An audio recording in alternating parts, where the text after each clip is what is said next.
very interested in Fantasyland because people live and work and have entertainment and everything, and just improve the lifestyle of the average American. This was a man that had one foot in the past because he loved nostalgia. He used many motion pictures to get through his public. And one foot in the future because he loved technology. I remember him saying that, this picture isn't as tough because when you finish a movie, you put it in the can. Come to the geeky room. Fly to the geeky room. It is a joke brought to you by Audio Animatronic.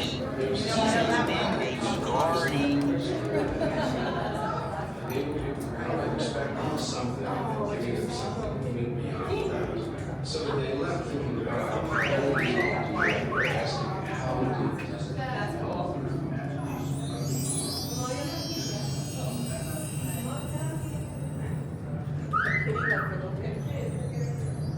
Hello and good morning, everybody. Welcome to the Main Street Opera House. In a few moments, the doors will be opening towards you, so please stand clear of that red line and carpet. And once again, please no food or beverages inside the theater. So you ask at this time, please throw away, put away, or discard it before entering. We also ask that you please watch your step as we turn to a slope, and there are a few steps. For any wheelchair accessible viewing areas, we ask that you please head towards the center of rows, as that will be the accessible viewing area for wheelchairs. Let's see, please keep those rows clear for those who do that. Once again, friends, please stand clear of the red line as the doors will be opening towards you. They showed us all like little tiny like homages that they made to all of the designers and stuff. And they had just kind of like above the window or something. Like they were, you know, like, well, this is look at this. Okay. How about you?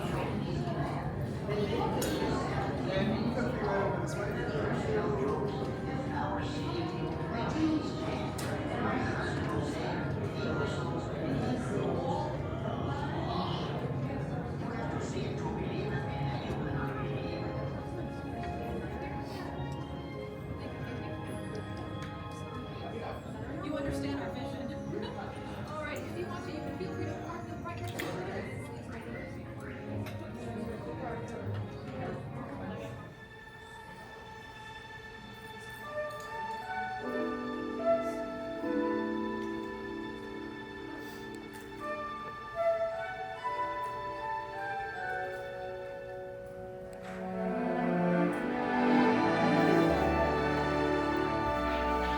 They say that Hollywood is a town built on dreams, and one of its greatest dreamers was Walt Disney.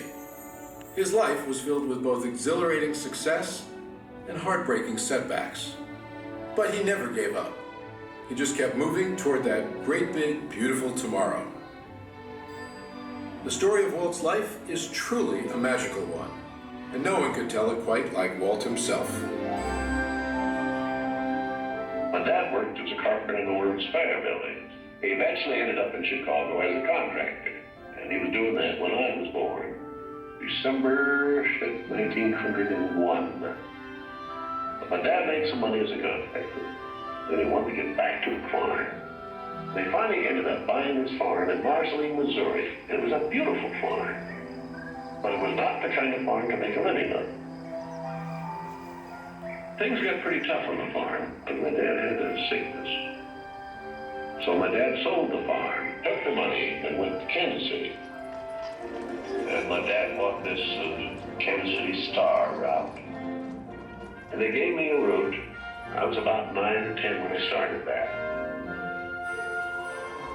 Winter, we'd go out at 3:30 in the morning right after a blizzard, or in a blizzard, or in pouring rain. It didn't matter. I did that for 6 years. It was tough. The constant hardship took a heavy toll on the Disney family. One by one, the children began to leave home. Then one day, Walt woke up to find his best friend, his brother Roy, had gone as well. So Walt did something that he would do throughout his life when things got tough. He took a chance. My brother had joined the Navy, so I wanted to join it. Well, I was still a year too young. I was 16. Finally, this kid come in to me very excited. He said, there's something just forming here that you and I can get in. I said, what is it? He said, an ambulance show. I was in Paris, 3rd of September. September, the Persian pulled out. Paris, which had been this exciting thing and all its soldiers and things, suddenly there wasn't a soldier to be seen. And I suddenly became very lonesome. So then I went in and put a request in to be discharged. So I hit Chicago, that's where my parents were living, and I said, Dad, I want to be an artist. And my dad, he just couldn't buy it. So I pulled stakes and moved to Kansas City. Roy was in Kansas City working in a bank. One of the fellows working with Roy said, say, I have a couple of friends that have an art shop. So I went up with these samples, and there were all these corny things I'd done in France. Well, by gosh, they hired me. I mean, right on the spot. So I took the camera home, and then I started experimenting in my own way. So then I went into this Kansas City Film Festival. So that was where I got started in the animation business. I was thinking if I had something with a novel to it, I might crack the market. But I still couldn't get anywhere with it. I failed. I learned a lot out of that. And I think it's important to have a good art failure when you're young. So I packed all my worldly goods in a cardboard suitcase. I went to Hollywood. Arriving there with just $40 in my pocket from my Kansas City ventures. Now my brother Roy is already in Los Angeles. Both of us were unemployed. We solved the problem by going into business for ourselves. We established the first animated cartoon studio in Hollywood. Walt's dreams were finally coming true. He had his first big hit, Oswald the Lucky Rabbit. And he had married the love of his life, Lillian, an ink and paint artist at the studio who shared his dreams. Then he was dealt a devastating blow. On a business trip to New York City, he learned that he had lost ownership of Oswald due to a contract loophole. And to make matters worse, the distributor had signed away Walt's artists. Most people would have given up right then and there. Not Walt Disney. He sent a telegram to his brother Roy. Everything okay. And as he headed home to California, something happened along the way that would change things forever. Mickey Mouse came into our life. He popped out of my mind onto a drawing pad on a train ride from Manhattan to Hollywood at a time when the business fortunes of my brother Roy and myself were at lowest ebb and disaster seemed right around the corner. His first actual screen appearance was at the Old Colony Theater in New York in Steamboat Willie. He was the first cartoon character to stress personality, and I thought of him from the first as a distinct individual. I did the voice. Hang on, pal, here we go.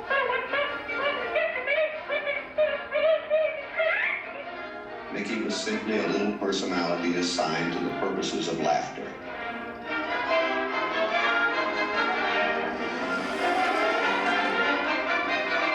Mickey fitted the need exactly.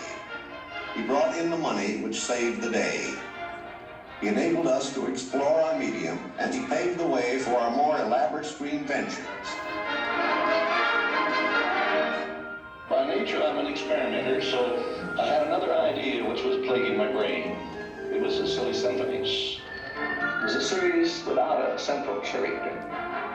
Every one was a new type of subject to give us something to just reach out and accomplish something different.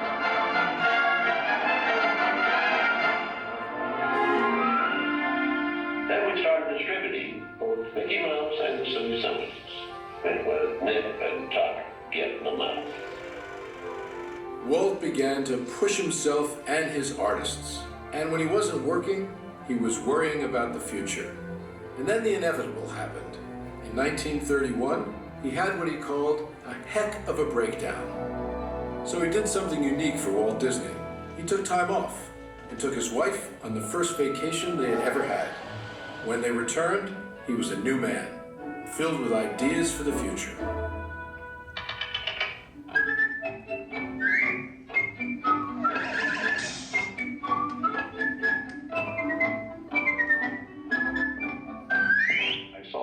line on the wall there. Because a short subject is just a filler on any program. Now, if I could craft the feature field, then I could do things. I had done a little story research on different fairy tales I might do, and Snow White was one of them. I thought it was a perfect story. I had the heavy. It's a magic wishing apple. Now, make a wish. I had the prince, and the girl, the romance. I had the sympathetic dwarfs and things. We started Snow White sometime late 35, and it was around 2 years in the making. We had the family fortune, we had everything wrapped up in Snow White. In fact, the banker, I think, was losing more sleep than I was. We had a big premiere at the Carly Circle Theater, big, grand Hollywood premiere. All of Hollywood brass turned out for a cartoon.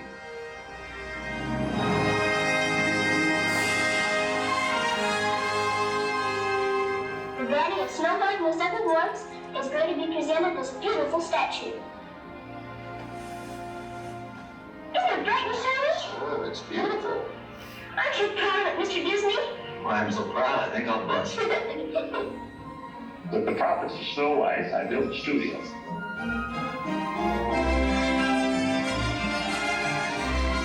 Two years later, I was almost broke. But I had all these pictures and words. Pinocchio. There are no strings on me. Bambi. Fantasia.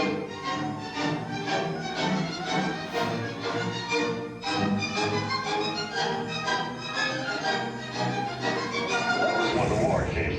The whole world was collapsing then. So many of my boys went through the service.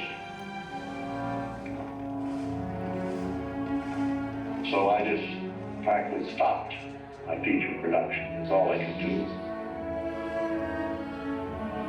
And after the war, there was quite a problem picking up the pieces. I knew that diversifying in the business would be the salvation of it. So I tried various things. I wanted to go beyond the cartoon. And I thought if I could get into the live end, that there's things I could do. Stand by, engines.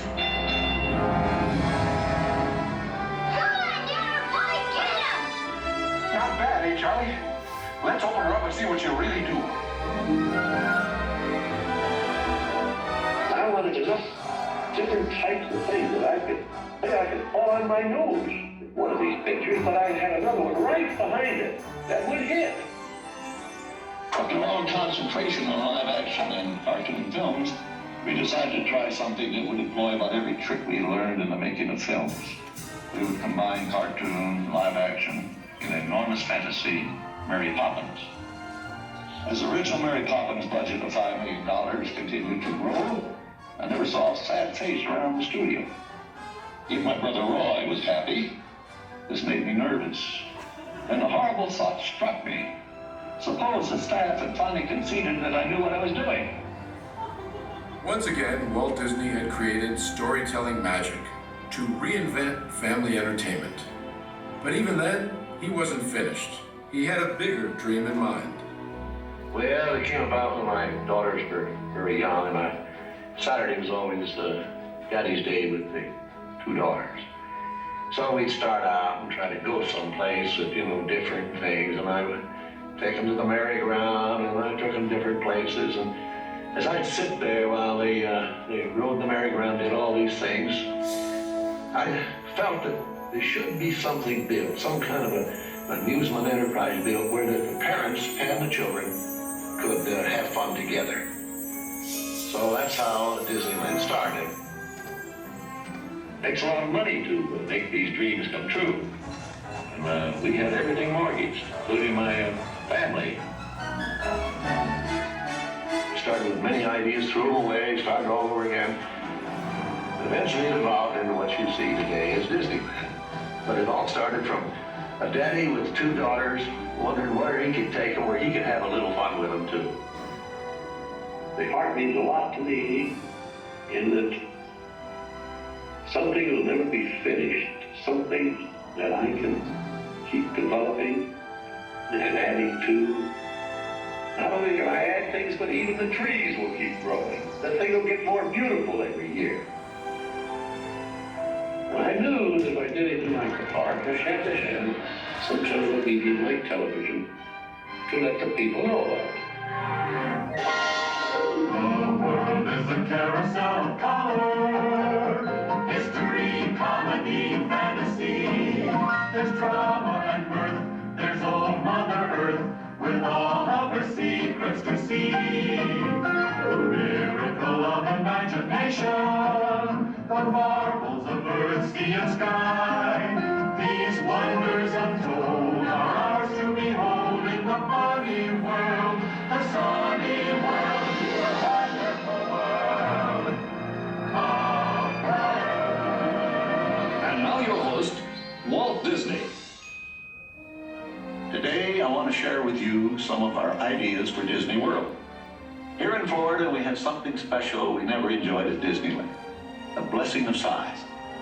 There's enough land here to hold all of the ideas and plans we can possibly imagine.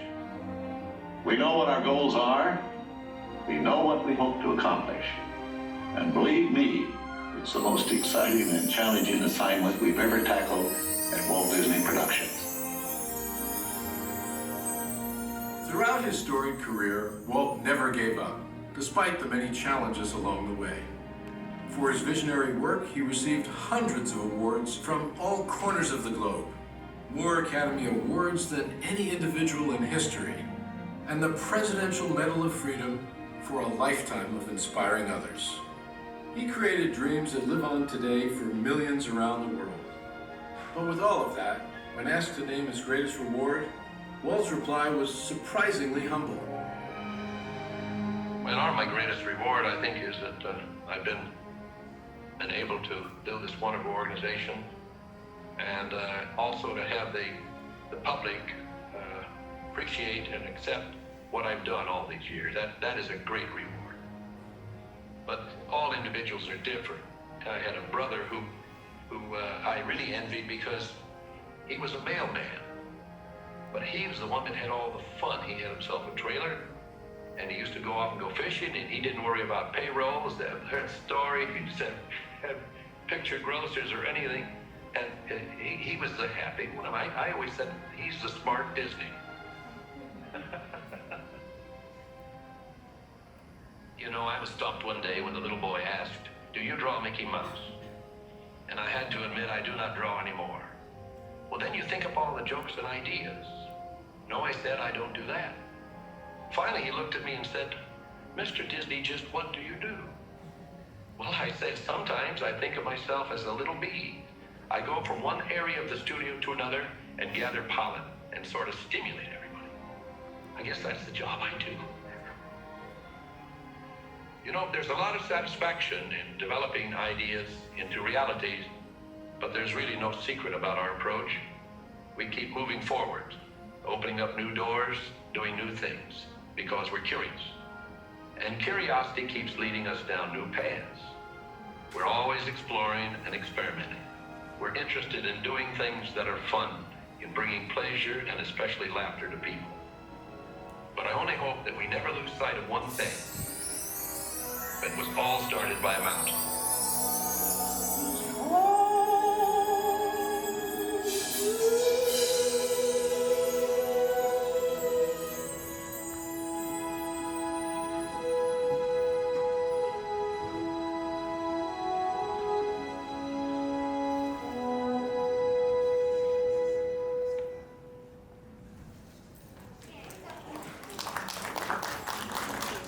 Thank you for joining us for Walt Disney: A Magical Life. Please make sure you huddle.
like the design of it too.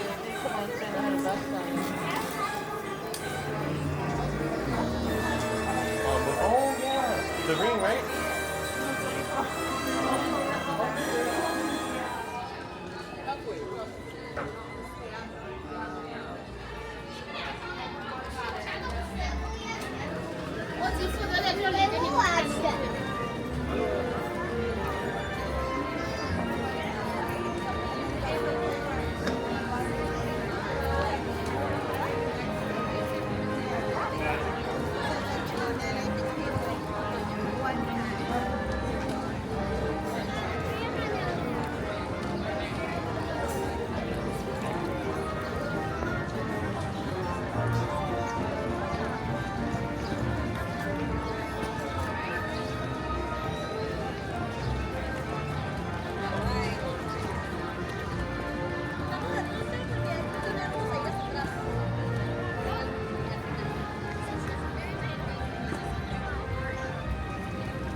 Rocket ships have initiated landing.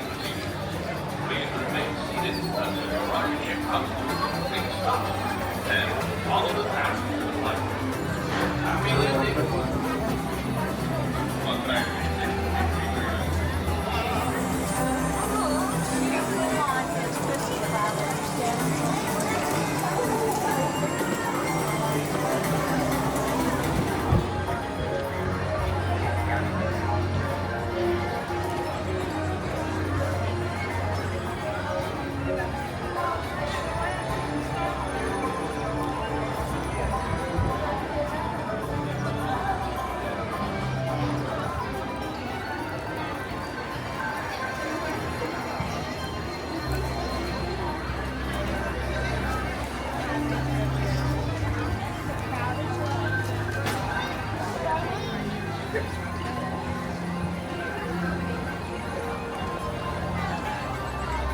We'll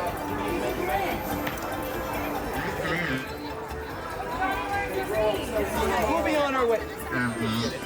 We'll be on our way, folks. We got babysitting duty, but we'll be back.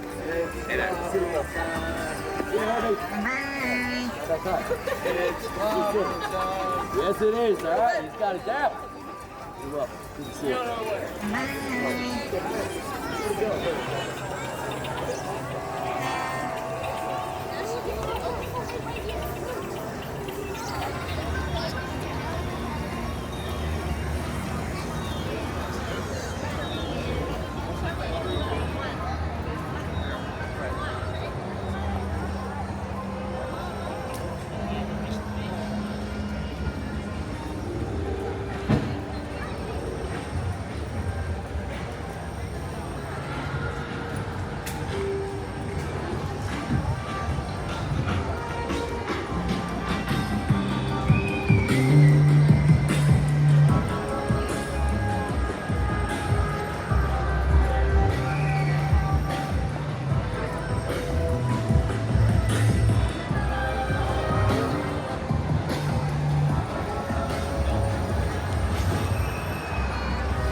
tiny elephants until Dumbo comes to a stop.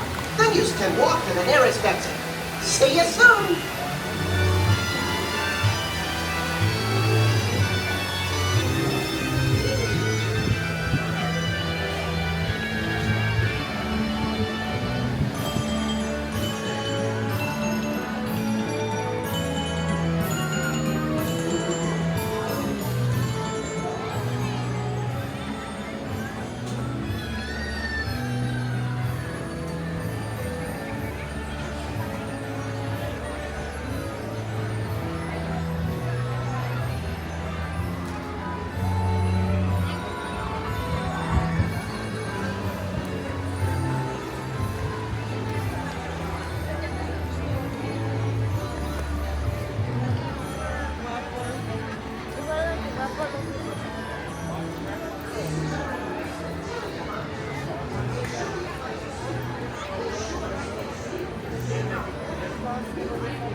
That way, and then the first left.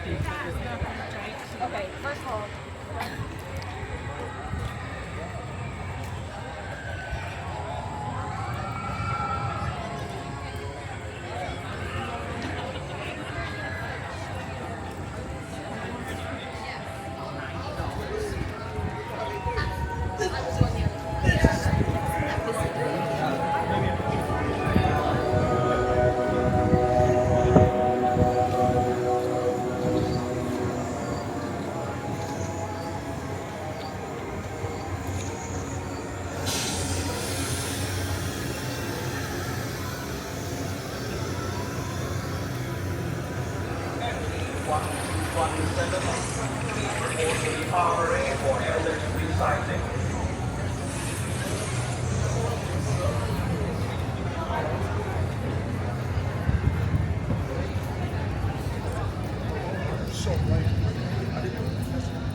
ideal temperature, ideal arm angle, ideal speed, and the ideal droid for the job.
Yeah, I'd run a stop like right back here.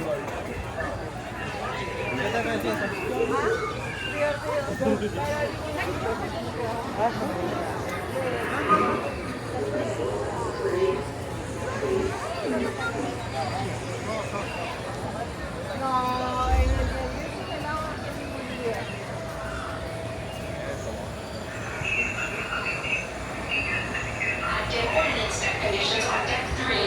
Repeat, there are active ordnance deck conditions.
could have stayed with us.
dead center of the room.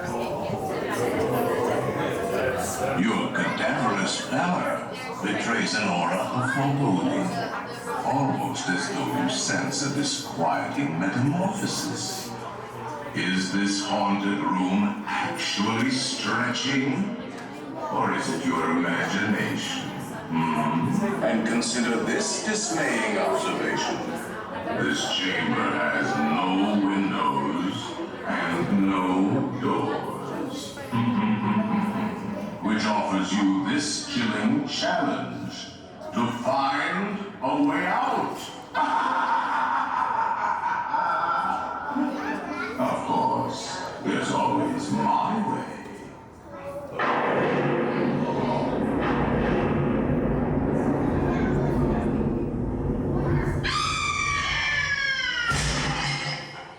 Oh, I didn't mean to frighten you prematurely. The real chills come later. Now, as they say, look alive. And we'll continue our little tour. And let's all stay together.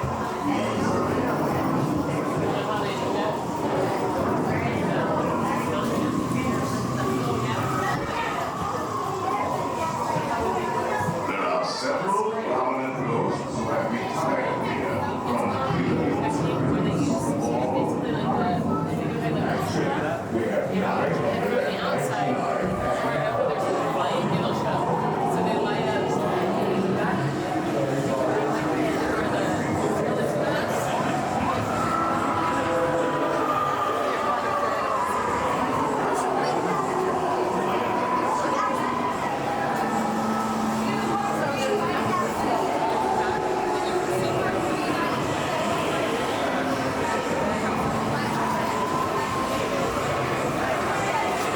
Down on the safety bar, please.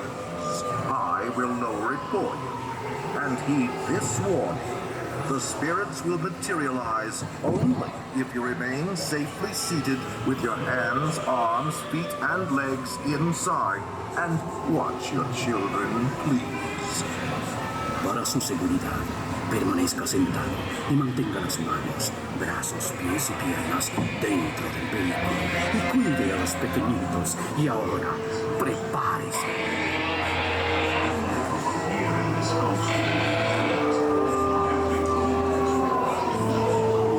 We find it delightfully unlivable here in this ghostly retreat. Every room has wall-to-wall creeps and hot and cold running chills. Playful spooks have interrupted our tour. Please remain seated in your doom buggy. We will proceed in just a moment.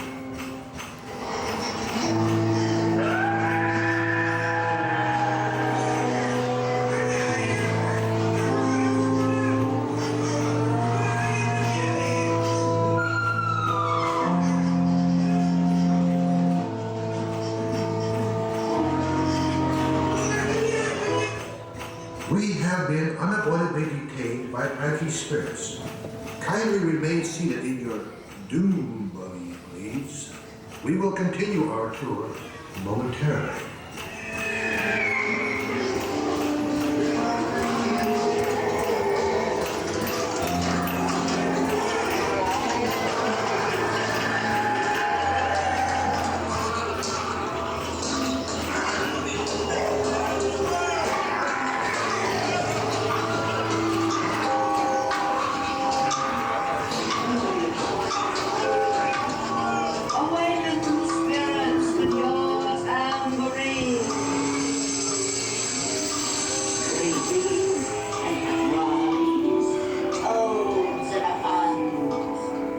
Let there be music from regions beyond. Wizards and witches, wherever you dwell, give us a hint by ringing a bell.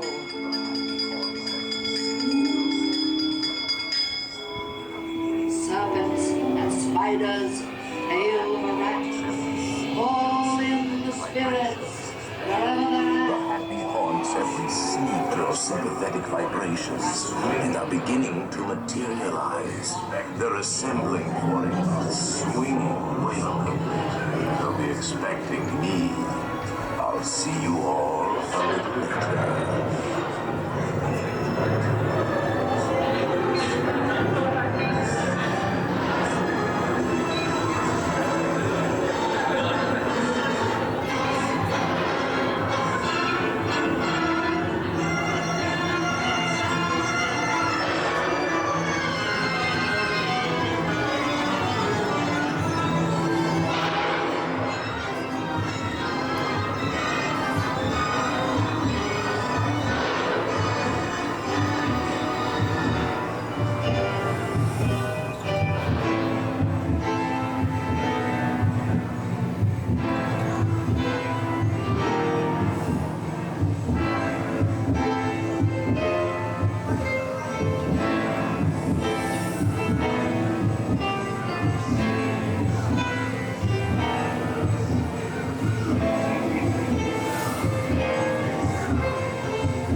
Be sure to bring them so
Whoever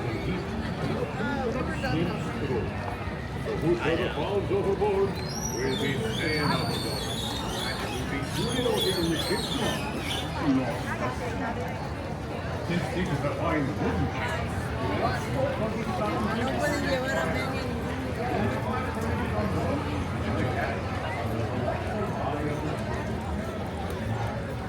Atención, marineros. Para que tengan un viaje seguro, no se sienten for we'll sail with the tide, and the tide waits for no one. Port what? Hopefully they'll run some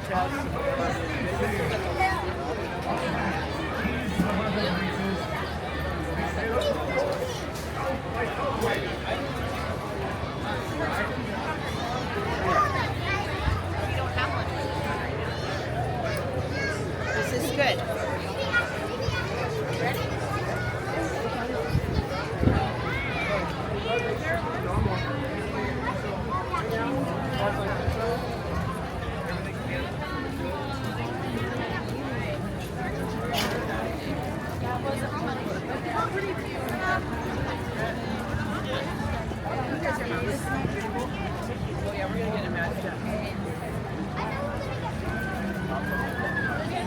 Right near that one.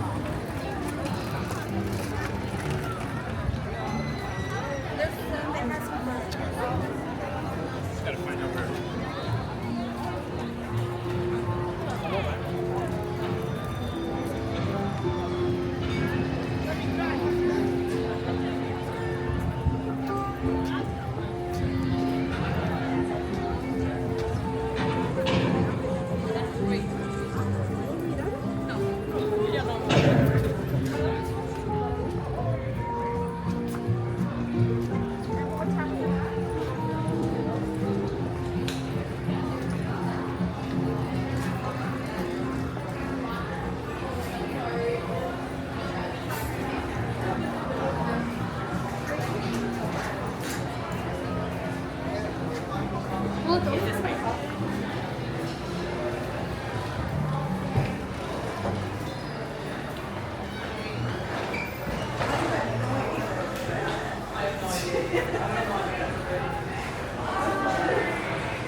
Yeah, like that.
Thank you.